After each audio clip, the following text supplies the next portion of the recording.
Adoption is the new pregnant and paper pregnancy are phrases I heard more than a few times when we were in the process of adopting our first daughter. Sometimes it was as if people really wanted to tell me it's just as important as being pregnant, even if you don't feel that way.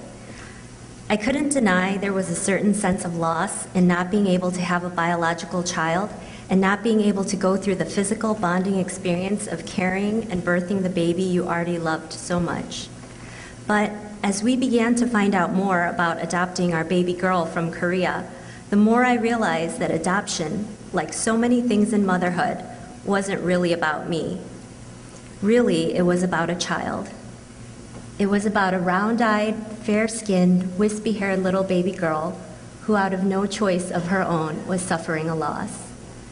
When I first heard an adoptee explain to me that adoption was like uprooting a tender young plant and attempting to transplant it into a new environment and coax it to grow, it took me a while to really understand what that meant. Even if our daughter was only 15 months old when we brought her home, even though people thought we looked alike and we attempted to sing her Korean lullabies and prepare her favorite Korean foods, essentially we were still strangers to each other. And yet, from my perspective, though most surely not from hers, the force of love that overtook me from the moment that I held the chubby weight of her little body in my arms was not unlike falling in love at first sight. But really, it was not until 2 years later, when I unexpectedly became pregnant and had another daughter, that I began to have an inkling of what the loss of adoption meant. To my surprise, in many ways, the two experiences of being pregnant and adopting did feel somewhat similar. There was the anticipation, the excitement, the fear, the nerves, the anxiety, the joy, and the tears. But in so many ways, the pregnancy was so much simpler. There was a timeline, 9 months. There was a due date, even if it was an estimate. There were ultrasounds and monthly checkups.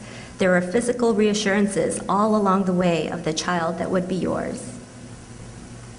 Although we had never met our older daughter's birth mother, after I became pregnant and gave birth, I couldn't stop thinking about her loss as well. As the years go by, I think more and more often about what I wouldn't give to know her birth mother or her father. What I wouldn't give to be able to have my daughter grow up knowing her extended family living in Korea. For even though I have one adopted daughter and one biological one, and as different as they are in personality and temperament and in genetics and family history, they are both unequivocally and unconditionally mine. And for all the uncertainty, pain, and loss that adoption begins with, in the past 6 years, I have learned that, as with most parts of parenting, adoption brings an equal measure of happiness, fulfillment, and delight. Not that I feel that I deserve those things in any way. I am the lucky one, not my daughter, for having been given this gift.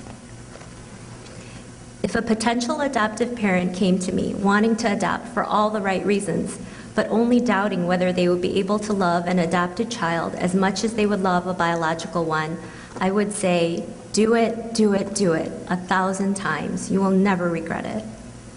Of course, I recognize that there are many different kinds of adoption and that every birth family's circumstance is unique, and that yes, in an ideal world, there would be no need for adoption at all.